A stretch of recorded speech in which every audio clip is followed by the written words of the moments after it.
स्वागत है आप सभी का दुनिया की सबसे अमीर कंट्री जिधर के एक आम इंसान की आम कमाई है 1,13,00,000 रुपए। जी हाँ, यहाँ का एक आम इंसान एक साल में 1,13,00,000 रुपए कमाता है और अगर पर मंथ देखा जाए तो वो बनते हैं 9.5 लाख रुपए पर मंथ पर पर्सन। 750 रुपए के गोलगप्पे, 6 गोलगप्पे, एक गोलगप्पा 120 रुपए का। और इस देश लग्जमबर्ग में अगर आपकी नौकरी लगती है तो आपको 4-4.5 हजार यूरो तो पर मंथ मिलेंगे एटलीस्ट मिनिमम, जो कि इंडिया के 4 लाख रुपए बनते हैं। ये देखो भाई, ऐसी ऐसी गाड़ी आम घूमती है इस देश में। इस देश में इतने मिलियनियर्स है ना भाई, ये जो आपको आम इंसान दिख रहा है ना ऐसे यूं दुखी होते हुए चल रहे हैं, कोई अपना कुत्ता घुमाने लग रहा है, ये मोस्टली लोग करोड़पति है। मतलब हर इंसान ऑन एन एवरेज यहाँ पे 5 से 7 लैंग्वेजेस जानता है। बस स्टेशन पे 2 लड़कियां बैठी थी, मैंने उनसे पूछा कि भी टिकट कहाँ से लूँ मैं बस की, तो बोली टिकट तो लेनी ही नहीं है। मैं बोला क्यों? बोली मुफ्त है। इस देश में सड़क पे सैर करते हुए ज़्यादातर लोग करोड़पति है और लोगों के पास इतना पैसा और इतनी गाड़ी है कि सरकार को मजबूरी में ट्रेन, रेल, बसेस सब कुछ मुफ्त करना पड़ा, सब कुछ फ्री करना पड़ा ताकि लोग इन ट्रेन में या लग्जरी बसेज में ट्रैवल कर सके अपनी गाड़ियाँ छोड़ के। पर फिर भी लोग नहीं मानते, इतना पैसा है लोग गाड़ियाँ लेके ही निकलते हैं।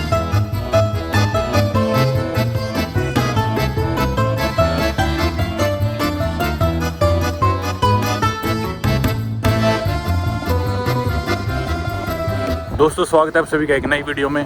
दुनिया की मोस्ट विजिटेड कंट्री फ्रांस की कैपिटल और सबसे पॉपुलर सिटी पेरिस से।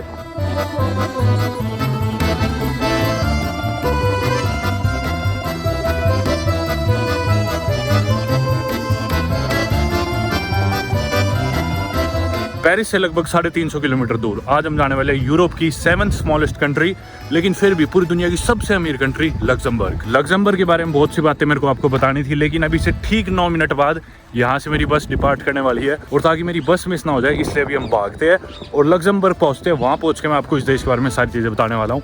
पेरिस के एग्जैक्टली इसी स्टेशन पे आज से 2 साल पहले मेरी एक बस छूट चुकी है, तो मैं दोबारा रिस्क नहीं लेना चाहता। चलो भागते हैं।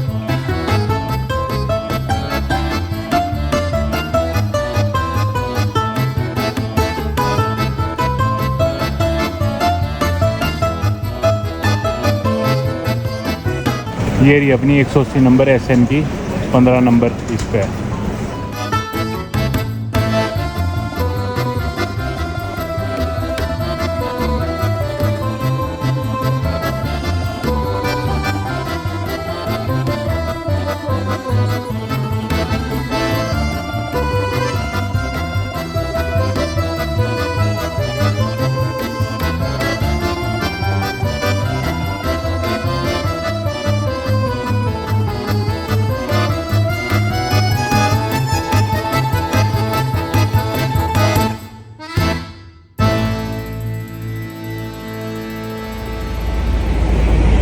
दोस्तों, फाइनली अपन आ तो गए लग्जमबर्ग, यूरोप की 7th स्मॉलेस्ट कंट्री जैसा मैंने बताया और दुनिया की पर कैपिटा नॉमिनल GDP के हिसाब से सबसे अमीर कंट्री। यहाँ पे होने लग रही है मीठी मीठी बारिश और ठंड भी हो रखी है, तो अभी मैं बस से उतरा हूँ। पहले तो कोई शेल्टर ढूंढते हैं, मेरे को मेरे बैग पे भी रेन कवर चढ़ाना पड़ेगा और छतरी निकालनी पड़ेगी। फिलहाल मैं एक बस स्टैंड के शेल्टर के नीचे आके खड़ा हो गया और अफ्रीका में इतने महीने बिताने के बाद ना यूरोप हद से ज़्यादा सुंदर लगने लग रहा है मेरे को। मतलब यूरोप में शायद 5वीं-6ठी बार आया हूँ, लेकिन अब की बार इतना ज़्यादा सुंदर लग रहा है क्योंकि इतने टाइम से सिर्फ अफ्रीका देख रहा था। और अगर आप लग्जमबर्ग को मैप पे देखोगे ना तो एक कम्प्लीटली लैंडलॉक्ड कंट्री है।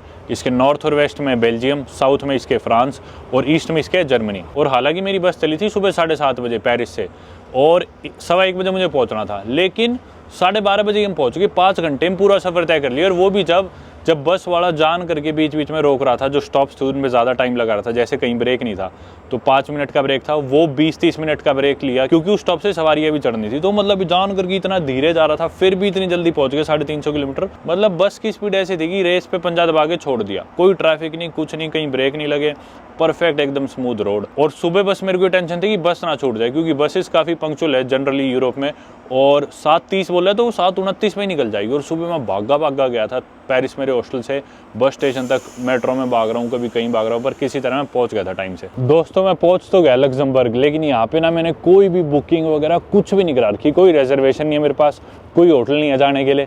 बस मैं सीधा मुँह उठा के आ गया यहाँ पे। तो सबसे पहले अपने कोई जगह ढूंढनी पड़ेगी जिधर अपनी बैग रख सके, यानी कि कोई बैग के लॉकर्स या स्टोरेज आमतौर पर मिल जाती है यूरोप में ऐसी जगह है, पर इधर पता नहीं कोई है या नहीं। गूगल पे मैं देख तो नहीं पा रहा।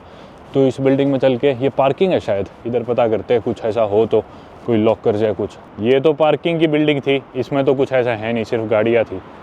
और कोई ऐसा इंसान दिख भी नहीं रहा जिससे पूछ के आगे चल के वहाँ देखते हैं कुछ मिलता है तो। इनकी बसेस अगर आप देखोगे तो देखना कितनी बढ़िया बसेस है, मर्सिडीज़ की है जैसे बस, कोई वॉल्वो की है, कोई मर्सिडीज़ की, और ऐसी कलरफुल सी बहुत मस्त मॉडर्न सी है यार।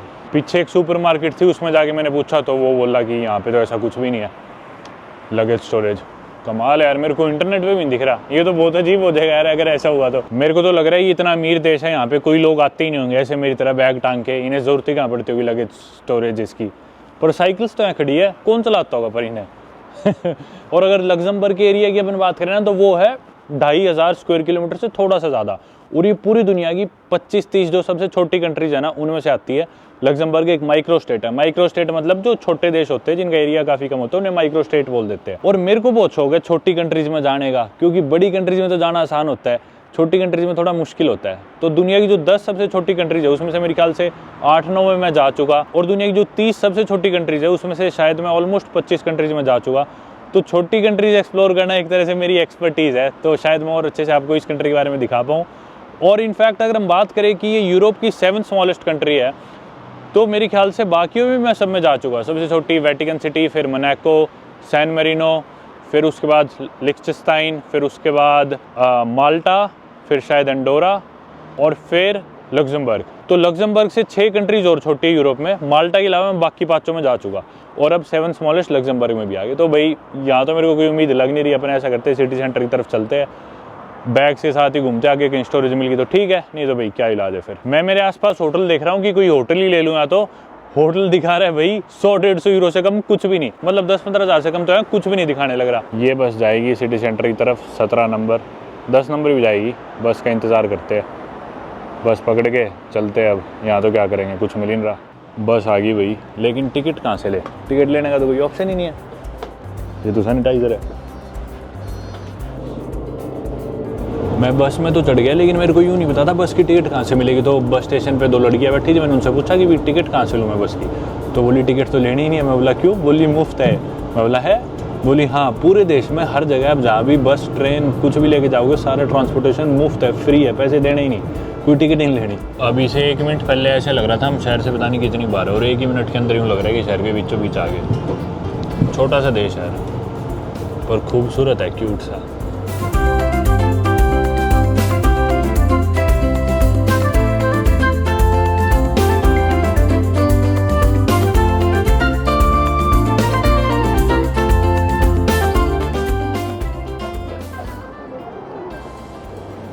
इधर से अपन कुछ ही देर पहले गुजरे थे और सेंटर में जाके बस रुकी, मुझे पता नहीं चला था कि सेंटर आ गया, और बस फिर वापस चल पड़ी। मैं उतर नहीं पाया सेंटर में, और मैं वापस जिस डायरेक्शन से आ रहा था उसी डायरेक्शन में जाने लगा। तो मेरे को 2 जवान लड़के दिखे बस में। मैंने सोचा ये इंग्लिश बोलते होंगे। मैंने उनसे पूछा इंग्लिश में कि excuse me, do you know if this is the centre? इतने में मेरे साथ में एक बड़ी उम्र की लेडी बैठी थी, वो बोलती yes this is the centre, if you planning to get off you must get off here. इतने में बस वापस भी चल पड़ी थी। फ्लुएंट इंग्लिश में वो लेडी बोलती है। तो मेरा लेकिन स्टॉप मिस हो गया था, बस वापस अब ऑपोजिट डायरेक्शन में जाने लग गई थी जिधर से हम आए थे, सिटी सेंटर से दूर। और मैं सरप्राइज कि भी इतनी अच्छी इंग्लिश कैसे बोल रही है। इसी बहाने मेरी उन लेडी से बात होने लग जाती है, और मैं उनसे पूछता हूँ कि how many languages do you speak? तो वो बोलती है 5। मैं ऐसे हैरान, मैं 5? मैं बोला विच वंस? बोली फ्रेंच, जर्मन, लग्जमबर्गिश और पोर्टुगीज़, क्योंकि यहाँ पे बहुत बड़ी कम्युनिटी पोर्टुगीज़ लोगों की है। जी हाँ, लग्जमबर्ग की पॉपुलेशन 6-6.5 लाख है, जिसमें से 15-16% लोग एथनिकली पोर्टुगीज़ है। तो यहाँ पे पोर्टुगीज़ भी बहुत लोग बोलते हैं। और उसके अलावा बोली इंग्लिश, और बोली साथ साथ थोड़ी सी इटालियन और थोड़ी स्पेनिश भी। अब जैसा मैंने बताया कि लगभग 6.5 लाख की पॉपुलेशन में 15-16% लोग यहाँ पे एथनिकली पोर्टुगीज़ है। तो बाकी लोग क्या है, 50 से 55% लोग यहाँ पे है जो एथनिकली लग्जमबर्गर्स ही है, यानी कि इसी देश के जो लोग हैं। इसके अलावा कुछ परसेंटेज, मेरे ख्याल 7% के अलावा फ्रेंच है, फिर कुछ इटालियंस भी है, फिर बचे हुए 20% जो है वो मिक्स है, आसपास के देशों के सारे आ गए। उसमें क्या पता बेल्जियन हो, डच हो, जर्मन हो, ये सारे लोग। और ना डेली बेसिस पे लोग यहाँ पे ट्रैवल करते हैं काम करने के लिए आसपास के देशों, जैसे कि क्या पता कोई बेल्जियम से आता हो, कोई फ्रांस से आता हो, कोई जर्मनी से आता हो। और लग्जमबर्ग की नेशनल लैंग्वेज तो होगी लग्जमबर्गिश, जो कि जर्मन से थोड़ी सी सिमिलर आप कह सकते हो, लेकिन इसे जर्मन का डायलेक्ट मत बोलना, यहाँ के लोग बहुत चिढ़ जाएंगे। उसके अलावा इनकी एडमिनिस्ट्रेटिव लैंग्वेजेस 2 और है, फ्रेंच और जर्मन। तो फ्रेंच, जर्मन और लग्जमबर्गिश 3 लैंग्वेजेस तो लोग जानते ही जानते हैं। अब इसके अलावा इंग्लिश भी पढ़ाई जाती है स्कूल्स में, तो सभी लोग ऑलमोस्ट फ्लुएंट इंग्लिश भी बोलते हैं और काफ़ी बड़ी पॉपुलेशन क्योंकि पोर्टुगीज़ लोग होगी, एथनिकली पोर्टुगीज़ लोग होगी, तो पोर्टुगीज़ भी एक कॉमन लैंग्वेज है। इसके अलावा भी काफ़ी लैंग्वेजेस ये लोग जानते हैं क्योंकि डच लोगों के साथ भी लोग ट्रेड करते हैं, तो डच लैंग्वेज भी लोग जानते हैं। मतलब हर इंसान ऑन एन एवरेज यहाँ पे 5 से 7 लैंग्वेजेस जानता है। ये बात यहाँ पे बहुत कॉमन है। और अपने इंडिया की तरह नहीं कि भी ठीक है हिंदी, हरियाणवी, पंजाबी, उर्दू और मराठी ये लैंग्वेजेस नहीं, मतलब इंटरनेशनल लैंग्वेजेस 5 से 7 बिल्कुल आम बात है यहाँ पे जानना यार, कमाल हो गया। और जो यूज़फुल है पूरी दुनिया में ऐसी लैंग्वेजेस। तो मैं अब सेंटर तक चल के ही जाने लग रहा हूँ भाई, क्या दोबारा बस लेंगे। सड़क पे कोई सस्ती कंपनी की गाड़ी तो दिख ही नहीं रही, सारी ऑडी, मर्सिडीज, ये भी ऑडी, ये भी ऑडी, ये BMW, ये भी ऑडी, ये मर्सिडीज, सारी महंगी कंपनी, वो भी ऑडी खड़ी उधर। ये जैगवार, ऑडी, मर्सिडीज, BMW, सारी ऐसी। कितना शांत, ऑर्गेनाइज और खूबसूरत है सारा। हालांकि बारिश का मौसम हो रखा है।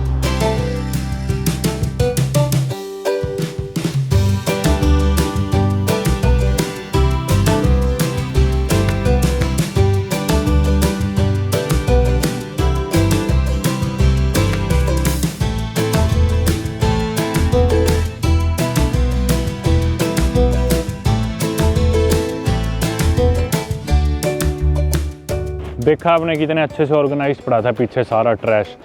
बाकी लग्जमबर्ग की करेंसी यूरो ही है, बाकी यूरोप की तरह ही, मोस्टली यूरोपियन कंट्रीज की तरह ही। और इंटरेस्टिंगली यूरोपियन यूनियन के जो हेड क्वार्टर्स है, जो 4 हेड क्वार्टर्स है, उनमें से एक यहीं पे है लग्जमबर्ग में। जो मेन हेड क्वार्टर है वो तो ब्रुसेल्स बेल्जियम में है, उसके बाद एक है स्ट्रासबर्ग में फ्रांस में, जर्मनी की बॉर्डर के पास, तीसरा ये है लग्जमबर्ग और अब चौथा शायद फ्रैंकफर्ट जर्मनी में भी होगा। तो 4 में से एक हेडक्वार्टर यहाँ पे लग्जमबर्ग, जो कि इतनी छोटी कंट्री है यूरोप की 7th स्मॉलेस्ट फिर भी। हालांकि पहले एरिया बड़ा होता था लग्जमबर्ग का अभी के एरिया से, लेकिन इसका ना काफ़ी रीजन आसपास की इसकी सराउंडिंग कंट्रीज ने ले लिया।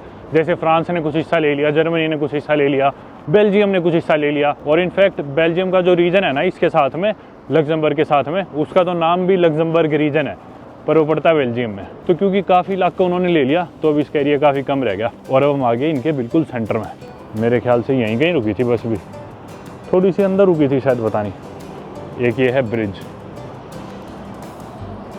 वाह अरे वाह, नज़ारा देखो, खूबसूरत है ना। ये इनकी ट्रैम आ गई यहाँ पे, ये भी कितनी हाईटेक सी लग रही है यार, देखना। थोड़ी देर में बैठेंगे सब में।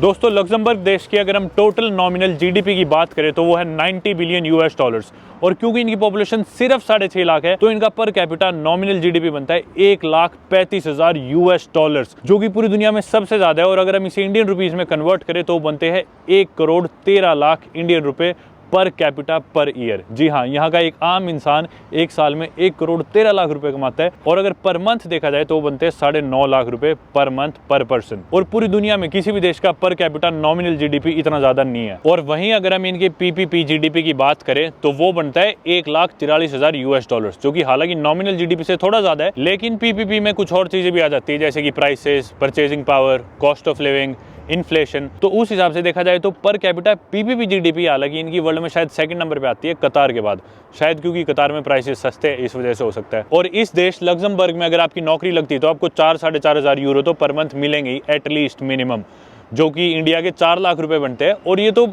कम से कम है, इतने तो मिलने ही वाले आपको। इस देश में अगर कोई नॉन स्किल्ड लेबर या मजदूरी भी करता है तो उसकी भी मिनिमम वेज सेट कर रखी है 14.5 यूरो 1 घंटे के, जो कि इंडिया के बनते हैं 1300 से भी ज्यादा रुपए सिर्फ 1 घंटे के। बाकी यहाँ पे खर्चे भी उसी हिसाब से, जो कि अपन वीडियो में आगे जानेंगे। और नौकरी पाना इस देश में कोई बहुत आसान नहीं है, क्योंकि एडमिनिस्ट्रेटिव लैंग्वेज फ्रेंच है, तो आपको फ्रेंच तो आनी ही आनी चाहिए। और सिर्फ फ्रेंच नहीं, और लैंग्वेजेस भी आनी चाहिए, क्योंकि यहाँ पे फ्रेंच, जर्मन, लग्जमबर्गिश और इंग्लिश तो इंटरनेशनल लैंग्वेज है ही।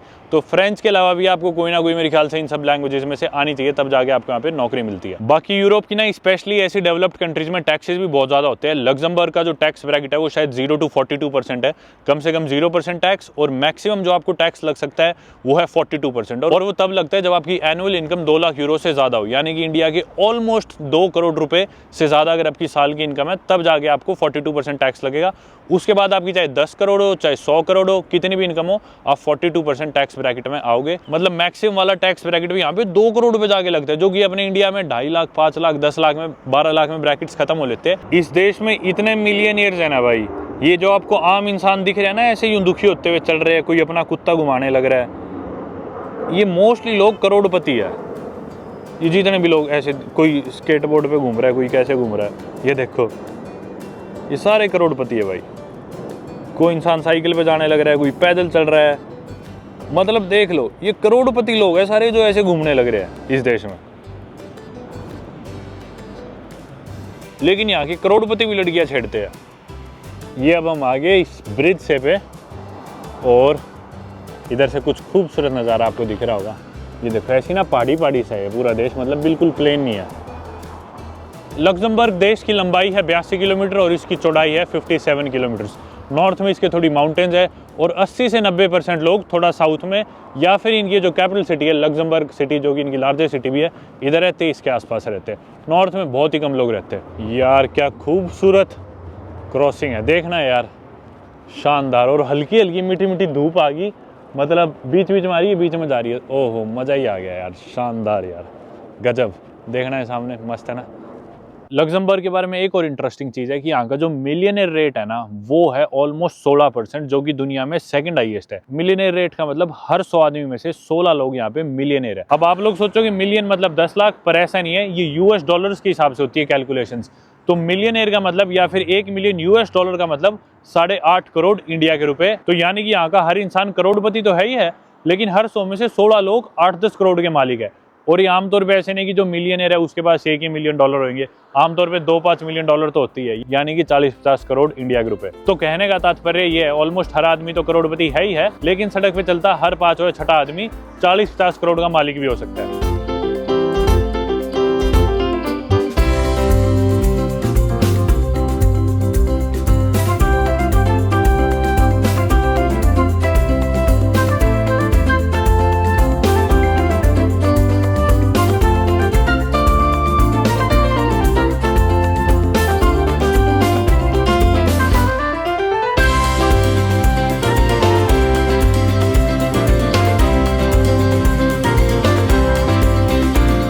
कहीं लगेज स्टोरेज तो मेरे को मिली नहीं, तो चल के कोई इंडियन रेस्टोरेंट ढूंढ लेते हैं आसपास मिल जाए तो, क्योंकि यूरोप में हर जगह इंडियन रेस्टोरेंट्स मिल ही जाते हैं। यूरोप में क्या पूरी दुनिया में मिल जाते हैं। तो किसी इंडियन रेस्टोरेंट चल के रिक्वेस्ट कर लेंगे कि थोड़ी देर मेरा बैग रख लो प्लीज़, क्योंकि रात को शायद मैं इधर से बर्लिन के लिए निकल जाऊँ। क्या देश है यार, एकदम ऐसे लग रहा है कोई फेरी टेल में आ गए, कोई पिक्चर का सीन चल रहा है। देखना ये जो लेन है ना, ये लेन तो है पैदल चलने वालों के लिए, ये वाली लेन है बाइकिंग लेन, जो बाइक या साइकिल चला रहे होंगे, और वो रोड शायद गाड़ियों के लिए होती होगी। बाकी साइड में एक ट्रेन का ट्रैक भी है उधर, तो वो ट्रेन की, ये गाड़ियों की, ये साइकिल्स या बाइक्स कुछ कह लो, और ये पैदल चलने के लिए, और साइड में पार्क बैठने के लिए।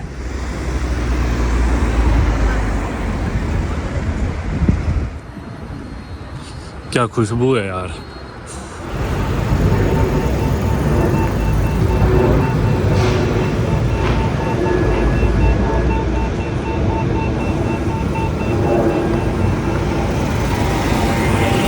आ गया मेरे सामने एक इंडियन रेस्टोरेंट है, कृष्णा विलास के नाम से। बाकी बहुत भरोसा नहीं है मेरे को इंडियन रेस्टोरेंट्स पे यूरोप में, क्योंकि ब्रुसेल्स में था जब मैं लास्ट टाइम बेल्जियम में, तो थोड़ी देर मेरे को सिटी सेंटर घूमना था, वहाँ पे जो इंडियन रेस्टोरेंट था वो बोले नहीं हम ऐसे अलाउ नहीं करते बैग रखना। चलो भाई, इनकी अपनी मर्जी है, इधर ट्राई कर लेते हैं, कुछ खा भी लेंगे।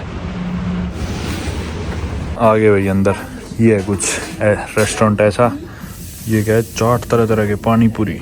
ये है भाई रेट्स दुनिया की सबसे रिचेस्ट कंट्री के। पानी पूरी यानी कि गोलगप्पे 8 यूरो के, इसको आप 90 पॉइंट कुछ से मल्टीप्लाई करो तो इंडिया के रुपए आ जाएंगे, जो कि हुए 750 रुपये के गोलगप्पे। 6 गोलगप्पे, एक गोलगप्पा इंडिया के 120 रुपये का, 120 रुपये का एक गोलगप्पा। नाइस। ये मेन्यू है, थोड़ा आप और आइडिया ले लो। ये तो साउथ इंडियन है सारा, शायद साउथ इंडियन रेस्टोरेंट ही है भाई ये। नहीं, हाँ मिक्स है, पर आमतौर पर जितने भी इंडियन रेस्टोरेंट होते हैं बाहर वो नॉर्थ इंडियन होते हैं। अभी मसाला डोसा है 11-12 यूरो का, 1000 रुपये का इंडिया के। हाँ वही 1000 रुपये का। उत्पम रवा रोटी का इसमें मिक्स वेज करी 16.5 euro. Palak paneer 16 euro, paneer butter मसाला 16 यूरो। ये भाई 1,500 की सब्जी है पनीर की, पालक पनीर, पनीर भुर्जी, पनीर कढ़ाई। भिंडी भी 1,500 की 16 यूरो। तंदूरी रोटी 4.5 यूरो यानी 400 रुपये की। तंदूरी नान भी 400 रुपये की। तंदूरी बटर नान 450। तंदूरी चीज़ नान इंडिया के 500 रुपये से ज़्यादा। दाल फ्राई भी इंडिया के 1,500 की है। चाय पीने का मन था, पर जब ये देखा कि 5 यूरो यानी कि इंडिया के 450 रुपये की चाय है तो मेरा मन नहीं है।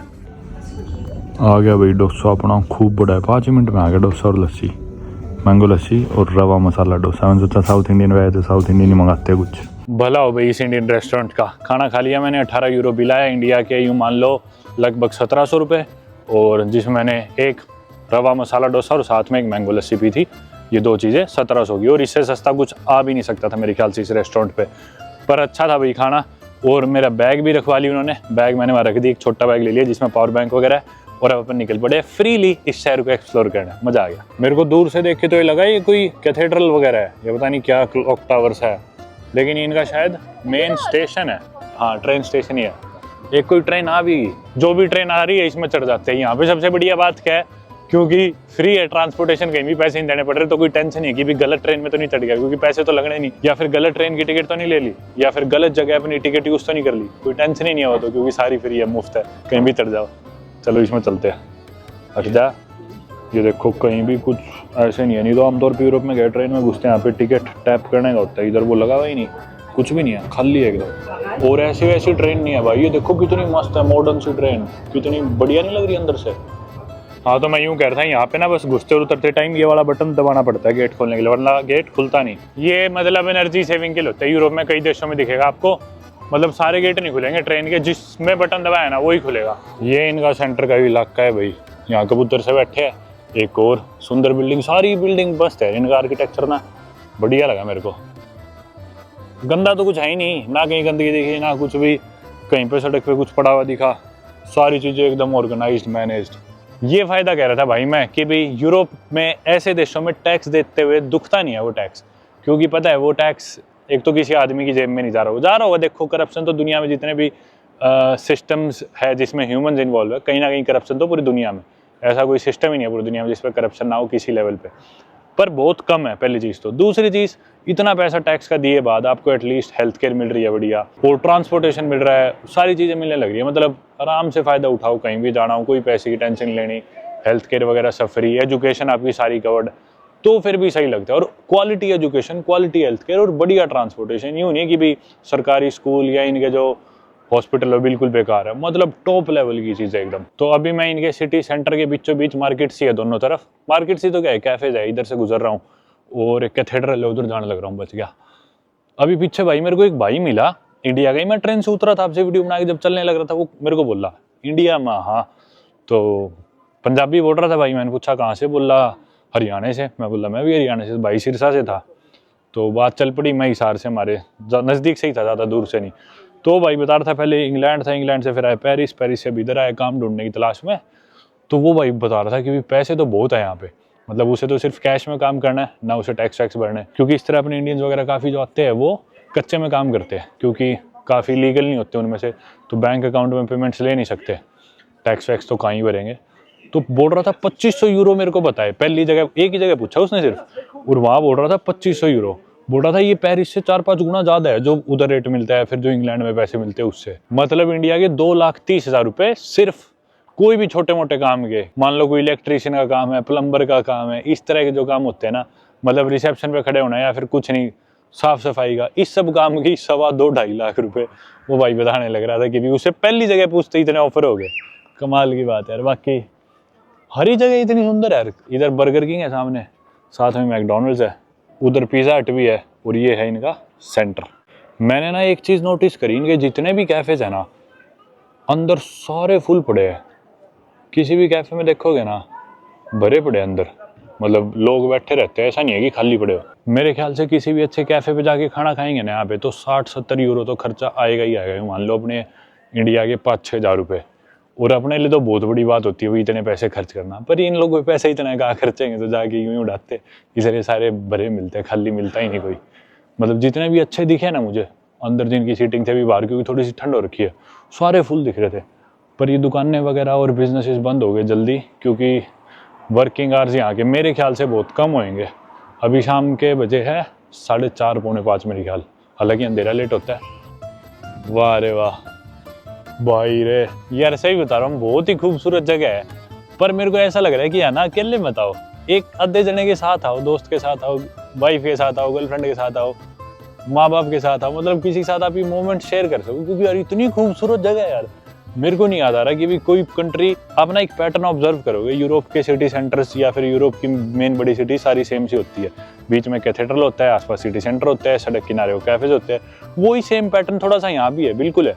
लेकिन साथ में यार साफ सफाई इतनी ज़्यादा है ना, इतनी ज़्यादा, और खर्चा कुछ है नहीं अगर आपको सिर्फ टहलना है मेरी तरह। तो किसी भी ट्रेन में चढ़ गए, किसी भी बस में चढ़ गए, किसी भी मेट्रो में चढ़ गए, ट्रैम में चढ़ गए, पैसे कुछ लगने नहीं, कहीं भी घूम जाओ, मस्त है यार, ज़बरदस्त। और साफ सफाई इतनी, यही चीज़ थी भाई जो मैं कहने लग रहा था टैक्स देने के फायदे। देखो टैक्स हालांकि इन लोगों का लग रहा है, अपन तो टूरिस्ट है, अपन ने तो कोई पैसे दिए नहीं जब तक अपन कुछ खरीदते नहीं।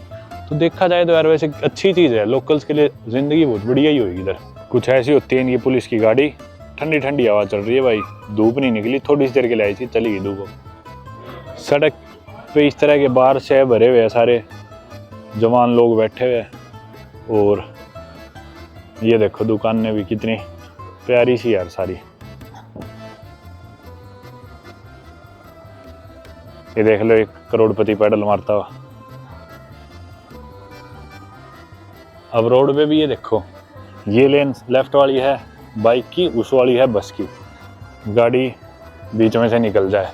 लेकिन ये देखो गाड़ी ना बिल्कुल भी, बस वाली में तो फिर भी जा रही है क्योंकि खैर वो 4 व्हीलर की होगी, लेकिन इसमें नहीं आ रही बिल्कुल भी। साइकिल वाली में एक टायर भी नहीं आ रहा उसका, गलती से भी जगह छोड़ के चला रहा है। हालांकि कोई भी साइकिल वाला नहीं है यहाँ पे, कोई भी बाइकर नहीं है। ये देख लो इस गाड़ी वाले को भी जगह है इधर, पर टायर भी उस पर नहीं चढ़ाएंगे बिल्कुल भी। ये देखो एक कूड़ादान है, इसके बाहर एक भी चीज़ आपको कहीं पड़ी दिख रही हो, एक सिंगल चीज़ भी, ये थोड़ी सी बीट है बस चिड़ियों की जो भी थी, बाहर एक भी चीज़ पड़ी नहीं दिखेगी ट्रैश कैन से। ये देख लो इधर भी बाहर कुछ कचरा पड़ा है, लेकिन सारा बिल्कुल पैक हो गए A to Z, सड़क पे कुछ भी नहीं पड़ा। ये एक सोवेनियर की दुकान है, चल के अंदर से फ्रिज मैग्नेट ही ले लेते हैं चलो। अब इसमें लिखा है जर्मन में और फ्रेंच में, मेरे समझ में नहीं आ रहा, पोर्शन ट्रकर शायद पूछ ही होगा। ये भाई मैग्नेट है तरह तरह की, 4.5-5 यूरो से कम कुछ नहीं है। 1 यूरो का पोस्ट कार्ड है लेकिन, पर मैग्नेट 4.5-5 यूरो, मतलब मान लो इंडिया के 450-500 रुपये की एक एवरेज मैग्नेट। काफ़ी महंगी है भाई, तो ये वाली अच्छी लग रही है मुझे। यार ये फिर आ गया फ्रेंच और जर्मन, जो भी है कुछ भी कर दो। मैंने ले ली भाई ये 2 मैग्नेट्स 5-5 यूरो की, फ्रिज मैग्नेट्स, फ्रिज पे लगाने के लिए, याद के तौर पे लग्जमबर्ग की। अच्छी है ना। बढ़िया चीज़ पता है क्या है, मेरे पास ना 1 यूरो भी कैश नहीं है, सिर्फ कार्ड है। अभी तक मेरे को कहीं ज़रूरत नहीं पड़ी कि भी कैश से पे करने की या कैश निकलवाने की, एकदम ही डिजिटल है सारी चीज़ें हर जगह। मतलब कोई ऐसी जगह ही नहीं है, छोटी छोटी दुकान भी जहाँ पे डिजिटली पेमेंट ना होती हो। और यूरोप में मोस्टली जो डेवलप्ड कंट्रीज है उनमें ये चीज़ काफ़ी कॉमन होने लगी, इधर तो है ही है बिल्कुल ही। मेरे लेफ्ट में भी इनके है ये नेशनल म्यूज़ियम इनका, ये देखो ये है आर्कियोलॉजी हिस्ट्री आर्ट। वैसे तो कोई खास इंटरेस्ट है नहीं मेरा, मैं चाहता हूँ पहले चल गया अपन कैथेड्रल देखे, फिर टाइम लगाए तो आ जाएंगे बाद में। इनका कैथेड्रल ढूंढते ढूंढते पता नहीं मैं कहाँ पे आ गया। ये रास्ता तो नीचे उतर जाएगा और पता नहीं कहाँ जाके मिलेगा, इधर से तो नहीं है शायद। नीचे उतरना तो आसान है, वापस ऊपर आना पड़ेगा तो दिक्कत हो जाएगी। चलो वापस दोस्तों, अभी उस पर मैं समझना चाह रहा था कि क्या लिखा है, पर मेरे कुछ समझ में नहीं आया क्योंकि ऑब्वियसली सब फ्रेंच और जर्मन में था, इंग्लिश में कुछ नहीं लिखा था। शायद यही है पीछे जो नोटरडेम चर्च है ना, यही है इसके पीछे। नोटरडेम शायद फ्रेंच वर्ड है जिसका मतलब होता है ओल्ड लेडी, और जीसस की माँ के लिए यूज़ होता है, मैरी जो जीसस की माँ का नाम था। तो नोटरडेम नाम से बहुत चर्चेज दिखेंगे आपको, यूनिवर्सिटीज़ भी है, तो जगह जगह है नोटरडेम चर्च, तो दुनिया की कई सिटीज़ में है। अभी आपको ना यहाँ से नीचे का नज़ारा दिखाऊंगा, इतना ज़बरदस्त नज़ारा है भाई। यहाँ से कुछ ऐसा नज़ारा है भाई, ऊपर से देखना शानदार। ये बीच में एक शायद कैनाल गुजर रही है घरों के साथ से ही, वाह यार इतना शानदार नज़ारा है यार यहाँ से। बाकी मैंने आपको एक चीज़ बताना भूल गया था कि यहाँ पे पब्लिक ट्रांसपोर्ट फ्री क्यों है और कब से है। ये ना दरअसल ज़्यादा टाइम से नहीं है, 2020 से ही है फ्री। और कारण क्या है कि अगर यहाँ पे ना पर कैपिटा कार ओनरशिप की बात करें तो पूरे वर्ल्ड में मेरे ख्याल से सबसे ज़्यादा है, ज़्यादा नहीं तो इक्की दुक्की कंट्री होगी इसके आगे। शायद नंबर 1 पे सैन मैरिनो है, पर 1000 लोगों पे सबसे ज़्यादा लोगों के पास गाड़ियों की बात करें तो। यहाँ पे 700 लोगों के पास गाड़ी है हर 1000 लोगों में से, जो कि पूरे वर्ल्ड में शायद 2nd या 3rd नंबर पे आता है। सैन मैरिनो के बाद यही होगा शायद लग्जमबर्ग। अब यहाँ के लोगों के पास इतना पैसा है, इतनी गाड़ी है, और इनके लिए तो चाहे पेट्रोल डीजल कितना ही महंगा हो, चाहे 4-5 गुना रेट पे मिल रहा हो, इनके लिए तो बिल्कुल आसान है अफोर्ड करना। लेकिन इंटरेस्टिंगली पूरे वेस्टर्न यूरोप में सबसे सस्ता पेट्रोल और डीजल ही इधर है। तो इनके लिए अगर महंगा होता तो ही महंगा नहीं है, और सस्ता है तो इनके लिए तो फ्री जैसी बात है, तो लोग क्यों नहीं चलाएंगे गाड़ियाँ। तो इसी प्रॉब्लम की वजह से कि जगह जगह लोग गलत पार्क कर देते थे, पार्किंग की दिक्कत होने लग रही थी, गाड़ियाँ काफ़ी बढ़ गई थी, इनके हिसाब से यहाँ ट्रैफिक होने लग गया था। हालांकि अपने इंडियन ट्रैफिक देख के तो डर ही जाए, इनके लिए ये भी ट्रैफिक है। तो इनकी सरकार ने प्रमोट करना शुरू करा, भाई तुम, हमारी बसें खाली रहती है, हमारी ट्रेन खाली रहती है, तुम ये यूज़ नहीं करते और तुम अपनी गाड़ियों में घूमते हो, महंगी महंगी गाड़ियों में इतना खर्चा करते हो, एनवायरनमेंट को नुकसान बताते हो, तो तुम ये सब छोड़ो और हमारी लग्जरी बसेज और ट्रेन में ट्रैवल करो। तब जाके इन्होंने फाइनली फ्री करा था पब्लिक ट्रांसपोर्ट 2020 में। और यही कारण है भाई, अब इजीली लोग, पर मुझे लगता नहीं भाई जो पैसे वाले वो भी या तो गाड़ी में घूमेंगे, अपनी साइकिल पे घूमेंगे, ट्रेन बस लेते नहीं दिखते मेरे को। वो देखो भाई इनकी स्काईलाइन वगैरह, अब इनके पास ये सब पैसा आ कहाँ से रहा है, थोड़ी देर में करेंगे इस चीज़ के बारे में तो बात। अंधेरा ना हो जाए, इससे पहले मैं सोच रहा हूँ कोई स्पॉट अपना मिस ना हो। वैसे तो उधर फोटो खिंचानी थी, पर वो लड़की बेचारी बहुत देर से खिंचा रही है, जगह खाली ही नहीं हो रही, तो चलते हैं। एक चीज़ तो देख ली भाई, यहाँ पे गूगल मैप्स काम नहीं करता, क्योंकि पहाड़ी रास्ते है, इसके नीचे एक और रोड है, उसके उधर एक और रोड है, तो मैप्स बिल्कुल ही बिचड़ गया, समझ में नहीं आ रहा गूगल मैप्स के, खुद के हिसाब से चलना पड़ता है। भाई साहब ये देखो ब्रिज, 2 बिल्डिंग्स है, एक रोड के इस तरफ एक रोड के उस तरफ, दोनों बिल्डिंग्स को बीच में ब्रिज से जोड़ रखा है। देखना इंटरेस्टिंग है ना। गजब। बाकी इतने टाइम बाद फिल्मिंग का जो फ्रीडम है ना, वो एंजॉय करके बहुत मजा आने लग रहा है। अफ्रीका में कुछ इतनी वीडियो में अफ्रीका में बना देता ना, तो मेरे को अभी तक पुलिस वाले ले गए होते, स्पाई समझ गए। यूरोप में ये तो है, कुछ बनाओ कुछ रिकॉर्ड करो, आज़ादी है, अपने इंडिया की तरह ही है। ये लगे हुए भाई इधर इनके खूब सारे झंडे, ये देखो रेड वाइट और स्काई ब्लू, बीच में एक ये पुतला सा है स्टैचू, और ये रहा Notre Dame church. I am sorry मैंने पीछे आपको गलत दिखा दिया था, थोड़ा सा वो छुपा हुआ था, ये एक्चुअली नोटर डेम चर्च। बाकी चर्च आया था तो मैं आपको बताना भूल गया था, इधर की 3/4 ऑफ द पॉपुलेशन क्रिश्चियंस की है, बाकी जो 1/4 लोग बचे वो यूजुअली कोई भी रिलीजन फॉलो नहीं करते। अब तक आप लोग बाकी सोच रहे होंगे कि लग्जमबर्ग में इतना हाई स्टैंडर्ड ऑफ लिविंग और इतनी स्ट्रॉन्ग इकोनॉमी और स्टेबल इकोनॉमी कैसे है। तो इसके पीछे कुछ रीजंस है, कुछ सर्टेन सेक्टर्स है जो यहाँ पे काफ़ी थ्राइव कर रहे हैं, काफ़ी ग्रो कर रहे हैं, जिसकी वजह से काफ़ी पैसा इस देश में आता है और ये देश इतना अमीर है। पहली चीज़ तो है फाइनेंशियल सर्विसेज या फिर फाइनेंशियल सेक्टर जो है इनका, जिसमें बैंकिंग, इन्वेस्टमेंट फंड्स, इंश्योरेंस, ये सारी चीज़ें आ गई। ये कंट्री ना इन्वेस्टमेंट मैनेजमेंट और प्राइवेट बैंकिंग का एक हब है। पहली चीज़ तो इसकी स्ट्रेटेजिक लोकेशन, आसपास सारी बड़ी कंट्रीज है यूरोप की। दूसरी चीज़ देखा जाए कि भाई यहाँ पे ना फेवरेबल रेगुलेशंस है, मतलब सरकार की या बैंकिंग के ऊपर जो भी रूल्स या रेगुलेशन है वो काफी फेवरेबल है, जो सपोर्ट करते हैं इस तरह के बिजनेसेस को या फिर फाइनेंशियल सेक्टर्स को। इसके अलावा पॉलिटिकल स्टेबिलिटी भी है, तो बैंक्स को कोई खतरा नहीं है कि कल को सरकार कुछ आ जाएगी, तख्ता पलट हो जाएगा, ये हो जाएगा, रूल्स चेंज हो जाएंगे।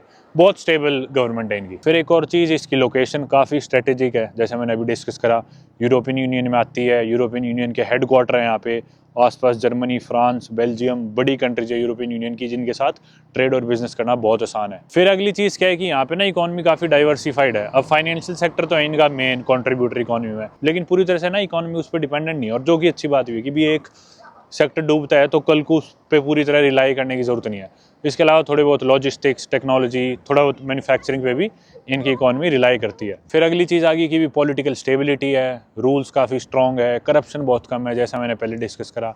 इसके अलावा फिर अगली चीज़ है, यहाँ पे जो लोग हैं ना, इधर के जो लोग हैं वो सारी स्किल्ड लेबर है, मतलब स्किल्ड वर्क फोर्स है वो सारी, मतलब पूरी वर्क फोर्स काफ़ी एजुकेटेड है, स्किल्ड है, 5-7 लैंग्वेजेस बोलती है और काफ़ी कंपेटिटिव है। इस वजह से जो चीज़ें कर रहे हैं ना, उस चीज़ में इनके जो लोग हैं खुद के, वो बहुत क्वालिफाइड है यार, रिसर्च पे भी बहुत इन्वेस्ट करते हैं लोग। फिर भाई अगली चीज़ आती है टैक्स पॉलिसीज़, मतलब लो कॉर्पोरेट टैक्स है और टैक्स इंसेंटिव्स मिलते हैं इधर, जिसकी वजह से काफ़ी बड़ी कंपनीज ने पूरे यूरोपियन यूनियन में जो अपना हेड ऑफिस है वो लग्जमबर्ग में खोल रखा है, क्योंकि टैक्स पॉलिसीज काफ़ी फेवरेबल है और अच्छी है। तो ये कुछ रीजंस है भाई जिसकी वजह से इनकी इकोनॉमी इतनी ग्रो कर रही है और इतनी स्ट्रॉन्ग इकोनॉमी है। और बच के बाइक वाली लेन में थे अपन, इतनी स्टेबल भी है। एक और इंटरेस्टिंग चीज, यहाँ पे ना स्टील की इंडस्ट्री भी है काफी बड़ी, और पूरी वर्ल्ड की second largest steel producing company है ना, जिसका नाम है आर्सेलोर मित्तल। तो ये भी लग्जमबर्ग बेस्ड कंपनी है, और ये कंपनी फॉर्म हुई थी 2006 में, जब आर्सेलोर ग्रुप था उसको टेक ओवर कर लिया था मित्तल स्टील्स ने। मित्तल स्टील्स किसकी है? लक्ष्मी मित्तल की, जो एक इंडियन है और राजस्थान में राजगढ़ से ही है, जिधर से मैं हूँ हिसार से, उससे 1-1.5 घंटा दूरी है। राजगढ़ राजस्थान, चूरू डिस्ट्रिक्ट पड़ती है, उधर से है वो। और उनकी कंपनी ने इधर की आर्सेलोर ग्रुप को टेक ओवर किया, और अब वो पूरी दुनिया की second largest steel producing company है, जो कि बहुत बड़ा कंट्रीब्यूशन देती है इनकी इकोनॉमी में। तो कितनी बड़ी बात है ना कि इतनी डेवलप्ड कंट्री और दुनिया की सबसे अमीर कंट्री में एक किसी इंडियन का भी हाथ है इनकी इकोनॉमी में इतना बड़ा हिस्सा कंट्रीब्यूट करने का। भाई जब भी मैं सोचता हूँ वाह यार बहुत सुंदरता देख ली, इतनी देर में कुछ और ऐसी चीज दिख जाती है कि नजरें ही नहीं हटती। देखना यार क्या शानदार लग रहा है यार ये ब्रिज, ओ भाई गजब यार। सूरज आ गया, देर आए दुरुस्त आए। अब चल के किसी कैफे पे कॉफ़ी पीते, थोड़ा आराम करते, कहीं चल के बैठते।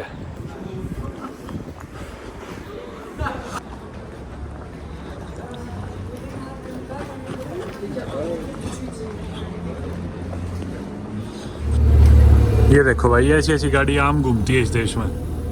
ये है भाई एक इनका विंटेज सा कैफ़े, रेट देख लो, 90 से थोड़े से ज़्यादा से मल्टीप्लाई करो तो इंडिया के रुपये आ जाएंगे। मैंने मंगाई है कैपेचिनो, जो कि है 4 यूरो की, 370 रुपये की हुई। विंटेज सा कैफ़े है ये एक। गूगल पे इसके रिव्यूज़ काफ़ी अच्छे थे। इसका नाम है काले काफ़ी।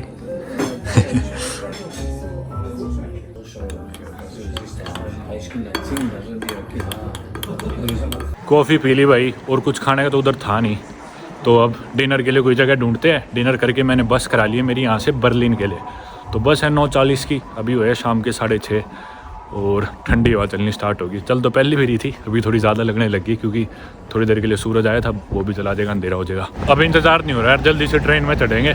ट्रेन हीटेड है इनकी, ट्रेन मस्त है इनकी, पहले ही मैंने बताया आपको। देखना यार कितनी गजब नहीं है। Luxembourg, let's make it happen. और ये ना देखना हर 3-4 मिनट में आती रहती है ट्रेन।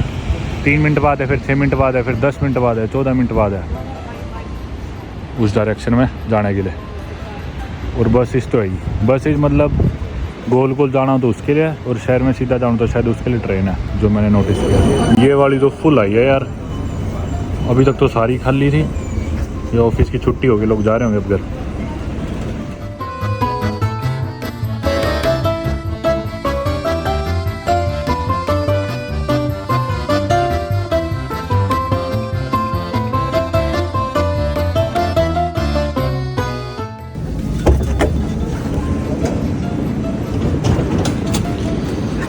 तो चलते चलते मैं आ गया अब एक टर्किश रेस्टोरेंट पे, साथ में तो गंदी चीज़ों की दुकान है।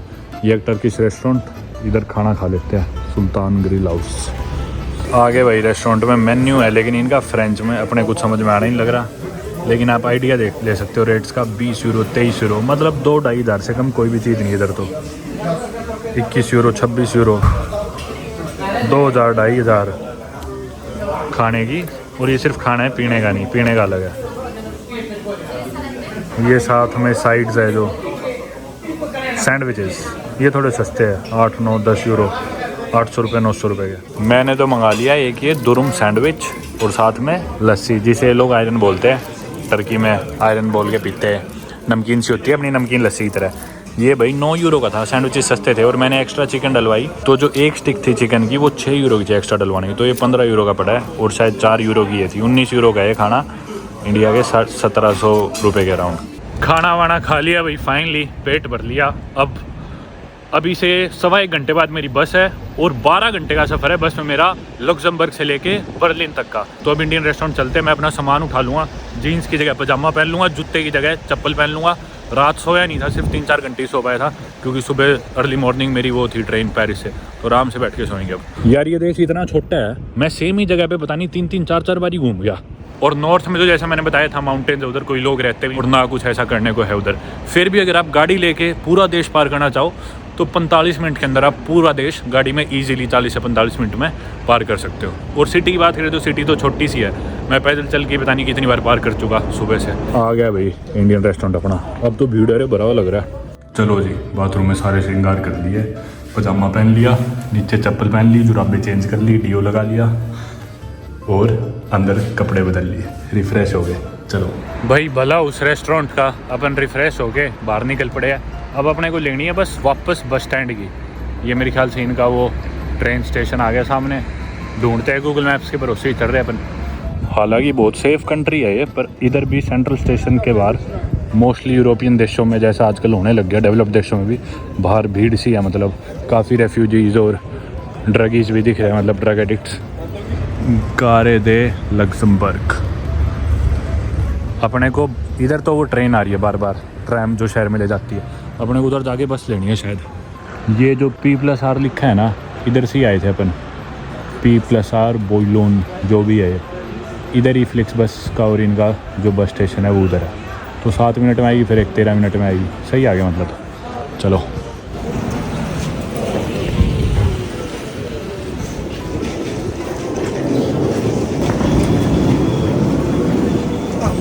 सॉरी, चलो भाई खुल जा। ये है आखिरी स्टॉप और अपना बस स्टैंड भी। तो दोस्तों वक्त हो गया 9:15 और 9:25 की मेरी बस है, अभी तक बस आई नहीं, फ्लिक्स बस। मेरे ख्याल से अगली 20 मिनट में आ जाएगी, इतने बैठ के इंतज़ार करता हूँ। मेन चीज़ें हमने सिटी में तो देख ली लग्जमबर्ग में, और सारी बातें मेन जो हाईलाइट्स वो मैंने आपको बता दी। हाँ, हम 1-2 कासल्स देख सकते थे या फिर म्यूजियम के अंदर जा सकते थे, पर जो एक कासल था ज़्यादा पॉपुलर था, वो थोड़ा नॉर्थ में था, जो माउंटेन्स वाला इलाका है। तो वहाँ जाने में 1 घंटा लगता है। ट्रांसपोर्ट की तो कोई प्रॉब्लम थी नहीं, आपने देखा ही, 1 घंटा लगता और 1 घंटा आता। और ठंड बहुत थी, मेरे पास ठंड के कपड़े नहीं है क्योंकि मैं अफ्रीका में था। इनफैक्ट ये जो मोटी शर्ट सी है ये भी मैंने अभी पेरिस में खरीदी थी 2 दिन पहले। इसके अलावा और कुछ भी नहीं, और इसमें भी मेरे हाथ बिल्कुल जमे हुए, सिर जमा हुआ है। तो अपने पास इतना टाइम भी नहीं था और कपड़े भी नहीं थे ठंड के उस हिसाब से, पर फिर भी मुझे लगता है अच्छे से अपन ने सारी चीज़ें कवर कर ली। भाई यहाँ पे बस स्टॉप पे आया था बस लेने के लिए, इंडिया से एक भाई मिले, मुंबई से अमित भाई। यहाँ दूर से इन्होंने मेरे को देखा, फिर पास आके भाई बात करने लगे। मुंबई से हो ना भाई? हाँ। आप पेरिस रहते हो? हाँ, पेरिस। अभी भाई जाने लग रहे हैं बर्लिन, मैं भी बर्लिन जाने लग रहा हूँ। मैं भी पेरिस से आया था। आप पेरिस से यहाँ कब आए थे? मैं अभी बार्सिलोना से आया हूँ। आज आए हो? आज आया। अच्छा, मैं पेरिस से आया था, आज ही पहुंचा था और अब मैं निकलूंगा बर्लिन के लिए। तो भाई बोले कि मैं तो आपके कोर्स में भी हूँ, आप नेक्स्ट वेबिनार कब है, ये है वो है। सबको मैं बोलूँगा कोर्स पक्का ले लेना, क्योंकि आपको नहीं, ये रीज़न ये नहीं है कि आपको प्रमोट करना है कुछ है, बट जी। आपको जब आप अकेले घूमते हो तो बहुत सारी छोटी चीज़ें होती है जो कोई बताता नहीं है। एग्जैक्टली, बहुत इंपॉर्टेंट होती है। थैंक यू भाई। सेफ्टी बहुत इंपॉर्टेंट होती है सबसे, तो वो एक मैंने भाई को कहा नहीं था ये बोलने के लिए, भाई खुद से बोल रहे, कहीं सोचो मैंने धक्के से बुलवाया। ऐसे नहीं है। तो आपने नहीं किया एनरोल तो भाई passengerpermit.com मेरी वेबसाइट पे जाके एनरोल कर सकते हो। और मतलब आज ऐसी दूसरे इंडियन मिले मेरे को, हालांकि यूरोप में काफ़ी इंडियंस मिल जाते हैं यूजुअली, लग्जमबर्ग में मेरे को इतने नहीं दिखे। एक वो दिखे थे, हरियाणा से ही थे, फिर भाई दिखे दूसरे कंट्री छोड़ते टाइम। बहुत अच्छा लगता है यार अपने इंडियंस भाई जब अलग अलग जगह कंट्रीज में दूर दूर मिलते हैं। इंडियन रेस्टोरेंट में भी थे दरअसल, पर पता नहीं वो बांग्लादेशी थे या इंडियन थे। एनीवे, चलो अमित भाई बहुत अच्छा लगा आपसे मिलके, थैंक यू सो मच। आपके इतने वैल्यूएबल वर्ड्स, आपने इतनी तारीफ करी कोर्स की, आप भी जाके एनरोल करें। उम्मीद करता हूँ आपको वीडियो पसंद आई होगी। Thank you so much for watching, I hope you have a great day, good bye.